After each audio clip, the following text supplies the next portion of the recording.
মৰ্মিতা মিত্ৰ মানে বিতৰ্ক শব্দটোৰ লগত সাঙুৰ খাই যায় কিন্তু মোৰ এটা কথা এইটো এটা অকমান খুব স্পৰ্শকাতৰ কথা সেনসিটিভ কথাটো হল এনেকুৱা সিহঁতে বাবে এটা ভাইৰেল হৈছে মঞ্চত আপোনাৰ অলপ নৃত্যৰ ভংগিমাক লৈ ভংগিমাটো এটা মানে শালীনতা মানে যিবোৰ সাজ পোছাক আমাৰ মেখেলা চাদৰ হওক মুগা হওক সেই সাজ পোছাকযোৰ পিন্ধি সকলোৱে বিচাৰে যে এটা মানে সীমাবদ্ধতাৰ ভিতৰত থাকি ভংগিমাবোৰ দিব লাগে এটো আপুনি মানি লৈছে না এটা ভিডিও কিন্তু ভাইৰেল হৈ আছে আপুনি কি কয় হেতু মানে প্ৰথমত গোটেই অসমৰ বাহিৰ মই সিদ্ধান্ত আৰু লগতে মতামত গ্ৰহণযোগ্য বুলি মনে কৰি থাকো মানে আগলৈ লৈছো পাছতে হেতু মই মানে গমে পাইছো বুজি পাইছো মই আগতে বহুত প্ৰগ্ৰাম কৰিছো অসমত কিন্তু এটু মই মানে জানা নাছিল যে মেখেলা চাদৰ পিন্ধি এনেকে বহুত আৰ্টিষ্টক মই দেখিছো বহুত আৰ্টিষ্ট আৰু এটা মৰ্মিতা মিত্ৰ পাৰ্থক্য আছে এইটো বুজি পাই বহুত ভাল লাগিছে যে মই স্পেশাল হয় মই স্পেশাল নিজকে অলপমান স্পেশাল বুলি ফিল কৰাইছে আপোনালোকে আৰু লগতে এইটো গমে পাইছো বুজি পাইছো যে চাদৰ মেখেলা পিন্ধাৰ পাছতে অসমীয়া ৰাইজে কেৱল বিহু ডান্সটোই মানে আকোৱালি ল'ব পাৰে আৰু তেওঁলোকে এইটো আশা কৰে কাৰণ তেওঁলোকে ভাল পায় মোক মৰম দিছে সেই কাৰণে মোৰ কাখতে আশা কৰে মই যদি মানে কিবা এটা বস্তু না হয় তো মোৰ কাখতে আশা কৰা কোনো মানে নহয় তেওঁলোকে মোক ভাল পায় মৰম দিছে সেই কাৰণে তেওঁলোকে আশা কৰিছে যে মৰ্মিতা এনেকুৱা ধৰণৰ কাম নকৰিব আগতে সেই কাৰণে মোক কৈছে আৰু মই সকলোৰ মানে কথাখিনি গ্ৰহণযোগ্য বুলি লৈছো সকলোকে মই মানে আকৌ প্ৰণাম আৰু হিয়া বৰা শুভেচ্ছা জনালো লগতে নিউজ লাইভৰ মাধ্যমে আপোনালোকে এটা ভাল মুহূৰ্ত নিউজ লাইভৰ মাধ্যমে আপোনালোকে মানে আপোনাৰ মনৰ কথাখিনি হা আপোনাৰ মনৰ কথা মোৰ মনৰ কথাখিনি আপোনালোকে দেখিব মানে দেখি পাব চাব এনেকৈ কৈ থাকে না উপভোগ কৰিব পাৰে আৰু লগতে আৰু এটা কথা মই এইটো মানে কেতিয়াও নাভাবো যে মই সদায় ঠিক মানে মই বেঠিক মই ভুল হ'ব পাৰে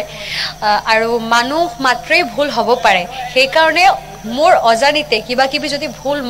মোৰ দ্বাৰা হৈ থাকে আপোনালোকে মোক নিজৰ আপোন বুলি যেনেকৈ আপোনালোকে আকোৱালি লৈছে মোক তেনেকৈ আপোনালোকে মাফ কৰি দিব হেতু মই জানে আৰু লগতে যে ভিডিওটোৰ কথা আপুনি কৈছে আপোনালোকে হয়তো দেখি পাইছে সোশ্যাল মিডিয়াত যে সেইদিনা মোৰ মানে কমিটি মানুহেও বাইট দিছে এটো আৰু মোক ফোনো কৰিছিলে তো সেইদিনা মোৰ প্ৰগ্ৰামটো শেষ হৈ গ'ল তাৰ পাছতে অডিয়েন্সৰ মানে ইমান ৰিকুৱেষ্ট যে বাইদেউ এই গানটো লাগিবই আৰু মই সদায় নিজৰ গানৰ লগত মানে অডিয়েন্সক যেনেকুৱা মই এনজয় কৰি দেখি থাকোঁ জপিয়াই মই সদায় নিজৰ গানে এনজয় কৰি থাকোঁ সেইকাৰণে মই মোৰ এইটো লগা নাই যে মই কোনোবা বেয়া ইংগিত কৰিছোঁ ষ্টেজৰ পৰা সেইটো কোনেও ক'ব নোৱাৰে যে মই বেয়া ইংগিত কৰিছোঁ সেইটো মই মানি লৈছোঁ যে মেখেলা চাদৰ পিন্ধি সকলোৱে বিহু ডান্সটো আশা কৰে তো এইটো মই মনত ৰাখিছোঁ আৰু আগতেও এইটো আৰু ভালকৈ উপস্থাপন কৰিবৰ চেষ্টা অন্যান্য মঞ্চ আৰু বিহু মঞ্চ পাৰ্থক্যটো থাকিবই আৰু আপুনি সদিয়াৰ পৰা ধুবুৰীলৈ যাব লাগিব উজনি অসমৰ বিভিন্ন মঞ্চ যাব লাগিব উজনি অসমৰ মঞ্চ আৰু আপুনি সাৱধান হ'ব লাগিব হয় না একদম আৰু এইটো মই মানে প্ৰথমৰ পৰা জানো এতিয়া মানে এনেকুৱা নহয় যে এই বছৰ মই মানে মোৰ ইমানখিনি বিহু হৈ আছে এনেকুৱা নহয় লাষ্ট 3 বছৰ পৰা মোৰ বিহুৰ বাবে ফোন আহিছিল কিন্তু মই একচেপ্ট কৰা নাই সেই কাৰণে কি মই আগে ভালকে মোক নিজকে সাজু কৰিব লাগিব তাৰ পাছতে মই কিমানখিনি বিহুগীত মই গাব পাৰিম কিমানখিনি মই নোৱাৰিব লগতে ভালকে শিকিব লাগিব উচ্চাৰণবিলাক গুৰুত্ব দিব লাগিব বিহু কি হয় হেতু জানিব লাগিব তাৰ পাছতে মই মানে যাই বিহু কৰিব পাৰিম ভালকে হেতু মানে সেই কাৰণে মই এতিয়া বিহু কৰা নাই তো এই বছৰ আপোনাক ক'লো মই মানে 15খিনি বিহু মই একদম ৰেডি কৰিছো তো সেই কাৰণে মই এইবাৰ মানে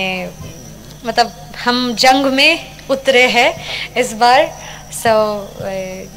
মই সদায় আপোনালোকৰ কাষত হেতুই প্ৰাৰ্থনা কৰিম যে আপোনালোকে এনেকৈ মৰম দি যাব আৰু কিবা কিবি ভুল হলে মোক আপোনালোকে শুধৰাই দিব মানে মই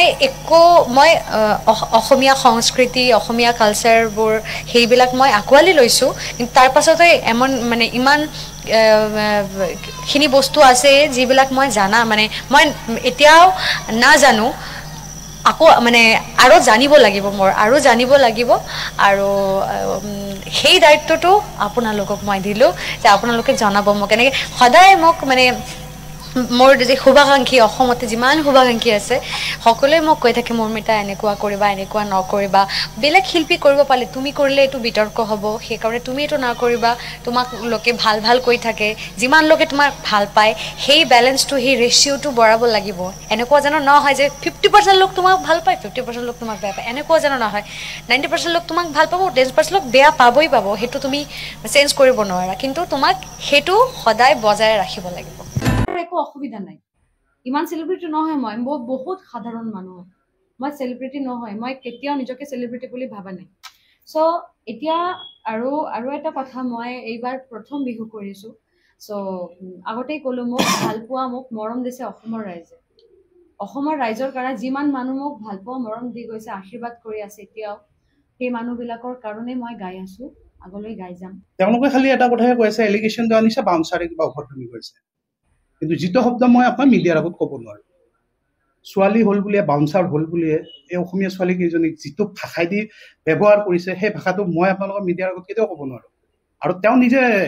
কি কয় কৈছে যে মই পোৱা গ'ল ভুলতে অমুকটো মোক বেয়া নাপাবা মোক লাষ্টত কৈছে চৰি মই ঠিক আছে তোমাৰ হৈ গৈছে হয়তো অলপ মানে এনেকৈ তাৰপিছত ঠিক আছে এইটো মই টেকেল কৰি ল'ম এইটো কথা নাই তালৈকে ঠিকে আছিল পিছদিনা তেওঁলোকে আকৌ সেই কথাটো কয় কাৰণ তেওঁলোকে মঞ্চখন ছেফ দি থাকে আপোনালোকে এটা ভিডিঅ'ত দেখা পাব এজন মানুহে হাফ পেণ্ট পিন্ধি গেঞ্জি পিন্ধি পেলাই আমাৰ ড্ৰামৰ পিছফালে এনেকৈ আছিলে মই তেতিয়া তেওঁকো নমাই দিছোঁ মানে ইমানেই ডিষ্টাৰ্বেঞ্চ পাইছিলোঁ মঞ্চখনত আৰু ভৱিষ্যতে আমাক কোনো মঞ্চত আমি যিমান মঞ্চ কৰিলোঁ ক'তো মঞ্চত ডিষ্টাৰ্বেঞ্চ পোৱা নাই লাষ্ট টাইমত কমিটি আহে নাচিছে সেইটো বেলেগ কথা কিন্তু প্ৰথমৰ পৰাই যদি আপুনি মঞ্চখনত ভিৰ কৰেহি এটা মাইণ্ডছেটত প্ৰগ্ৰেম এটা কৰি থাকোঁতে যদি অসুবিধা হয় তেতিয়া গায়িকাই ক'ব লগা বাধ্য হয় এতিয়া তেওঁ মাইকত কৈ দিছে সেইটো প্ৰচাৰ হৈছে সেইটো বেয়া ভাৱত কোৱা নাইতো কোনোবাই কৈছে অশ্লীল ইংগিত দিয়া নাই তেওঁ আগত আহি ভিডিঅ' কৰি আছিল বক্সটোৰ আগত আমাৰ বাউন্সাৰ এজনীয়ে কৈ দিলে ভণ্টি এজনীয়ে কৈছে দাদা বক্সটোৰ পৰা আঁতৰি ইয়াৰ পৰা কৰক তেওঁ ক'লে অমুক আমি টকা দি মাতিছোঁ কিবা দি মাতিছোঁ আমাৰ মতে হ'ব অমুক হ'ব তমুক হ'ব এনেকৈ মই কৈছোঁ প্লিজ চুপ থাকা তাৰপিছত বাইদেউ মই কৈছিলোঁ বোলে তেওঁ এনেকুৱা কমিটি কৈছে ক'লে তেওঁলোকে বুজিব লাগে ন কথাটো ক্লিয়াৰ হ'ব লাগে একপক্ষীয়ভাৱে নিউজ কৰি কাকো ডমিনেট কৰি তেওঁ সোণালী চকুত তেওঁলোকে কৈছে অমুকে পিন্ধা নাই অমুক নাই ধোৱা তুলসীৰ পাতত নিজক সজাব নালাগে কাৰণ তেওঁ ধুতি চলা পিন্ধিলে বুলি তেওঁ ধুতি পিন্ধিলে বুলি তেওঁ মহাত্মা গান্ধী হৈ যোৱা নাই তেওঁলোক কাৰণ তেওঁলোকে যিটো কাম কৰিছে সেইটো কাম কোনো কমিটিয়ে কৰা নাই আজিলৈ বিফ'ৰ শ্ব' পে'মেণ্ট আজিকালি প্ৰতিজন ছিংগাৰে লয় কিয় লয় সেইটো চিকিউৰ আৰু 50% এডভান্স বিচাৰিছিলোঁ তাৰপিছতে তেওঁলোকৰ লগত আত্মীয়তা থকাৰ কাৰণে প্ৰগ্ৰেমৰ ঠিক 1 ঘণ্টা আগলৈ এটকাও পে'মেণ্ট লোৱা নাই আমিও চাইছোঁ কিমান কৰে মানে মাত্ৰ যিহেতু বন্ধ আছে আমি কিবা কৰিলেতো আমি কৰিম কাৰণ আমি যিহেতু মেনেজমেণ্টৰ মানুহ আমি আমাৰ ফালৰ পৰা কৰিম এখন প্ৰগ্ৰেম তেওঁলোকে ভয় খালে আৰু এইকেইজন মানুহে যেতিয়া চহী কৰিব গৈছিলে ইয়াৰে এজন মানুহ চহী নকৰে সাক্ষীত চহী আছে তেওঁলোকৰ তাত এগ্ৰিমেণ্ট আছে এগ্ৰিমেণ্টটো আপোনালোকে বিচাৰিব পাৰে কমিটিক ঢকুৱাখানা কমিটিয়ে তেওঁলোকে প্ৰেছ মিট দিছে তেওঁলোকক কওঁ তেওঁলোকে চুক্তিখন ৰাজহুৱা কৰিলেও আমাৰ আপত্তি নাই চুক্তিখনত কি লিখা আছে সেইটো চাই ল'ব বিফ'ৰ শ্ব' পে'মেণ্ট আছে থকা খোৱাৰ সুবিধা আছে চাউণ্ড চেকৰ কাৰণে মিনিমাম 1 পৰা 2 ঘণ্টা আমি বিচাৰোঁ কিন্তু আমি বিহু শ্ব' হিচাপত আমি আগতে ছেটিং কৰাই থাকে আমি 20 মিনিট বিচাৰোঁ তাতো তেওঁলোকে ছেটিংছত টাইম মানে মিউজিচিয়ানখিনি উঠিয়ে বজাই দিব নোৱাৰেতো কাৰণ এটা ছেটিংছত টাইম লাগে সেইখিনিক লৈ গণ্ডগোল কৰিব সেইটো কথা নহয় মানে মেইন কথাটো হৈছে আৰু তাত ইমানেই মানুহ হৈছে ক্ৰাউড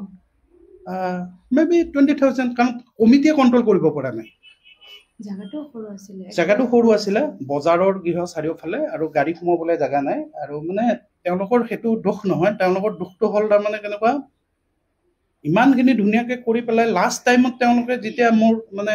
চাউণ্ডৰ ল'ৰাকেইটাক হাতৰ পৰা উঠাই দিলে মোৰ তেতিয়াও দুখ লাগিল কিন্তু সেইটো আজিলৈ কোৱা নাই মই চাউণ্ডৰ ল'ৰাকেইটাক সুধিব গোটেইকেইটা ল'ৰা আমাৰ নলবাৰীৰ ল'ৰা মই তাৰপিছত কৈছোঁ তহঁতে পইচা মই মাৰি দি আছোঁ তহঁতে হোটেল এখনত খা তাতে পইচাটো আমি ধুনীয়াকৈ দি ওলাই আহিছোঁ পিছদিনাৰ পৰা তেওঁলোকে চৰ্চিত কৰি আছে আৰু ইয়াত এটা লবি আছে এণ্টি লবি আছে আমি গম পাওঁ কোনে কি পিছফালৰ পৰা হিঞ্চ দি আছে এনেকৈ কোৱা তেনেকৈ কোৱা তেওঁলোকৰ ইমান সাহস নহয় যে মিডিয়াত আহি কিনে এইটো ক'ব তেওঁলোকেও প্ৰমাণ দিব লাগিব এগ্ৰিমেণ্টখন তেওঁলোকৰ তাত আছে সভাপতি সম্পাদক কোন চহী কোনে কৰিছে পইচা কোনে দিছে চব প্ৰমাণ আছে পইচা দিছে সিদ্ধাৰ্থ শংকৰ গগৈ আৰু সভাপতি হ'ল মদন সোণোৱাল বিশ্বজিৎ খনিকৰ ৰূপজ্যোতি শইকীয়া সম্পাদক তেওঁলোকৰ কোনো ভূমিকা নাই বিহুখনত তেওঁলোক খালি ধুতি চলা পিন্ধি খালি গালি পাৰি আছে আমাক নাই নহ'ব এনেকৈ নহয় আমাৰ ইয়াত নিয়ম নাই এইবিলাক এনেকৈ ধমকি বহুত দিছে আমি বহুত খাইছোঁ মই কৈছোঁ দাদা এনেকৈ নক'ব আহিছোঁ যেতিয়া প্ৰগ্ৰেম কৰিম যাম কিন্তু আপোনালোকে সমিল মিলত যাওক মানে যেতিয়া জন্দাৰ লগত কথা পাতিলোঁ যে এজন আৰ্টিষ্ট কি কৰি থাকে এজন আৰ্টিষ্ট ভালকৈ সাজপাৰ পিন্ধি আহে আৰু মেকআপ আৰ্টিষ্ট লৈ আহে তো এইবিলাক আৰু কিবা কিবি বস্তু আমি মেকআপ আৰ্টিষ্ট প্ৰভাইড কৰা নাই একচুৱেলি আমাৰ প্ৰভাইড কৰা নাই না সঁচা কথাটো মই লোৱা নাই মানে মই ভাবিছোঁ এটা ৱেষ্টেজ হ'ব মানে মই নিজে জানো কৰিবলৈ সেইকাৰণে মই লৈছোঁ মানে বাকী আৰ্টিষ্ট লৈ থাকে বুলি মোৰ একো প্ৰব্লেম নাই মই নিজৰটো কৈছোঁ মই কৰিব জানো তো এই পইচাটো বেলেগ মানে ইনভেষ্ট কৰিম মানে তাতকৈ এই পইচাটো মোৰ চাউণ্ডৰ ল'ৰাবিলাক যদি মই দিব পাৰোঁ এটা ভাল খানা খাব পাৰিব ভালকৈ থাকিব পাৰিব আৰু কমিটিৰ অকণমান পইচা মানে মোৰ যিটো নিড আছে সেইটো গোটেই পইচাখিনিতো কমিটি মোক দি আছে মই অকলে লোৱা নাই মোৰ গোটেই টিমটো লৈ আছে চ' এতিয়া মোৰ মেকআপ আৰ্টিষ্টৰ প্ৰয়োজন নাই সেইকাৰণে মই মেকআপ আৰ্টিষ্ট লোৱা নাই কিন্তু মেখেলাটো পিন্ধিবলৈ অকলে অকণমান অসুবিধা হৈ থাকে আৰু গোটেই টিমত ল'ৰা আছে তো মই কোনোবাক ক'ব নোৱাৰোঁ যে মোক মেখেলাটো পিন্ধাই দিয়ক প্লিজ সেইকাৰণে মোৰ গোটেইকেইটা মোৰ লাগেজ পেকিং মোৰ গোটেইকেইটা মোৰ ভণ্টি দুজনেই কৰি থাকে আৰু অবভিয়াছলি মোক মানে ছেফটি দি থাকে মানে ষ্টেজৰ পৰা ওলানোৰ পিছতে পৰিস্থিতি ইমান বেয়া হৈ যায় কণ্ট্ৰল কৰিব নোৱাৰে কোনেও সেইকাৰণে তেওঁলোকে সদায় মোৰ লগত থাকে মোৰ লগতে মই যেতিয়া এণ্ট্ৰি কৰোঁ মোৰ তাৰ পিছতে সদায় থাকে মই 14 এপ্ৰিলৰ পৰা কণ্টিনিউ শ্ব' কৰি আছোঁ কিন্তু কেতিয়াবাও আপোনালোকে শুনা পোৱা নাই মানে চাগে যে কোনোবাই মানে কোনো জেগাত এনেও প্ৰব্লেম হৈছে কিন্তু এতিয়া প্ৰথমবাৰ এনেকুৱা হ'ল মই মোৰ ফালৰ পৰা এটা কথাই ক'ম সকলো ৰাইজৰ এটা কথাই ক'ম আপোনালোকে যদি মোৰ কিবা কিবি ভুল দেখিছে আপোনালোকেতো ভিডিঅ' চাইছে অলৰেডি মই কোনোবাক বেয়াকৈ কোৱা নাই মই প্ৰথমবাৰ কৈছোঁ যে মোৰ ভণ্টিজনীক মই সুধিছোঁ যে কি হ'ল একো হোৱা নাই বাইদেউ তুমি গাই থাকা গানটো শেষ হোৱাৰ পিছতে মই ক'লো কি হৈছে সকলোৱে মোক বেয়াকৈ গালি পাৰিছে হ'ব চাগে ঠিক আছে মই ক'লো ঠিক আছে আকৌ যদি গালি পাৰে বা বেয়াকৈ ব্যৱহাৰ কৰে তুমি মোক জনাবা তাইৰ কিবা প্ৰব্লেম আছে মই মাতি দিম